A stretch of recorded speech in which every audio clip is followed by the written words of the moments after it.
grateful that I have the opportunity to express myself and enlighten you about a little bit more about social media. So social media is something that we all use today, let it be Instagram, YouTube, WhatsApp, and Facebook, which is the most used app. The average Indian user of a mobile phone spends about 7 hours on a day, on an average, just using social media. And 50% of our population is youth, which falls in the category of below 25 years of age. So the future of our country is on an average spending more than 7 hours on social media. That's more than 1/4 of their day. Have you ever wondered that why all these social media apps are free and they're easily accessible, and yet all these tech billionaires like Mark Zuckerberg are billionaires? Well, let me tell you, they hire the best scientists, the best researchers and best engineers all over the world, from all over the world, and they are most popularly known as attention engineers, and they create the best applications to make you addicted to these social media applications. Now, this war against this addiction is based on an individual level. You are on your own, and you're fighting against these tech billionaires and these engineers and these scientists on your own.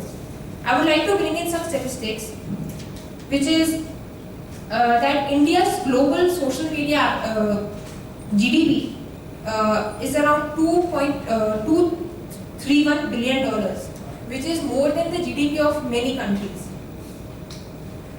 Now, why do these social media applications have so much of power? Have you ever wondered about the terms and conditions which you get when you download an application? Most of us sitting here don't even care to read these applications. And that's the reason why they're long, boring and complicated.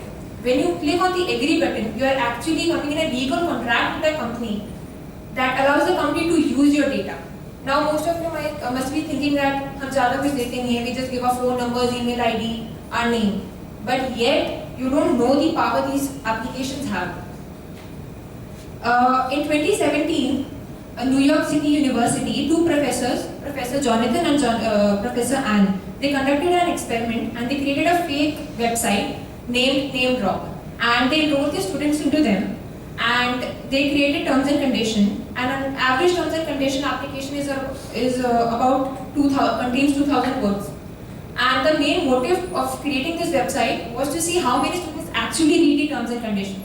What the students didn't knew was that in clause 2.3.1, it contained a sentence which stated that the firstborn of the future student, whoever is agreeing to the terms and conditions, which actually gave their first future born to the name drop.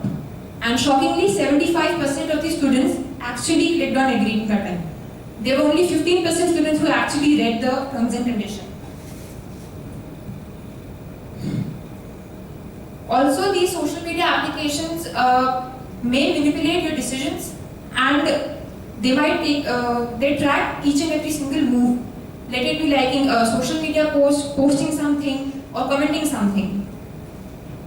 In 2016, Facebook sold data of 15 million users to a company named Cambridge Analytica, and Donald Trump hired this company, and then they analyzed these users, and they actually got to know which user is actually pro-Trump and which user is actually can be influenced in supporting Trump. And shockingly, information was given of only 15 million users, but after the survey and after the manipulating these users, 87 million people were pro-Trump. And for this, it became a very famous news also. Facebook actually paid a penalty of $735 million for this fraud. Also, it also causes many riots, such as the anti-Rohingya riot, which happened in Myanmar. The Facebook very well had the power to suppress these posts, but it didn't. They instead promoted these riots by spreading more hateful and more violent posts. Also, the program are brainwashing in a very specific and a very clever way. If you know TikTok, it is an application which is banned in India, but if you look at the algorithms in China, if you are under 14 years of age, you will only be exposed to content which promotes their country, their culture, science-related videos and knowledge. But if you go to a country like in US where TikTok is used widely, you will see all kinds of contents exposed to children of all age groups. And there was a survey which was conducted, and when the children were asked in China that what do you want to be when you want to grow up, they said they wanted to be astronauts. But when the same thing was asked in the children in USA, they wanted to be influencers. This clearly indicates that how social media is influencing our minds. I would like to conclude by saying that social media is no less than a drug. So let's disconnect to reconnect once with our lives. Thank you.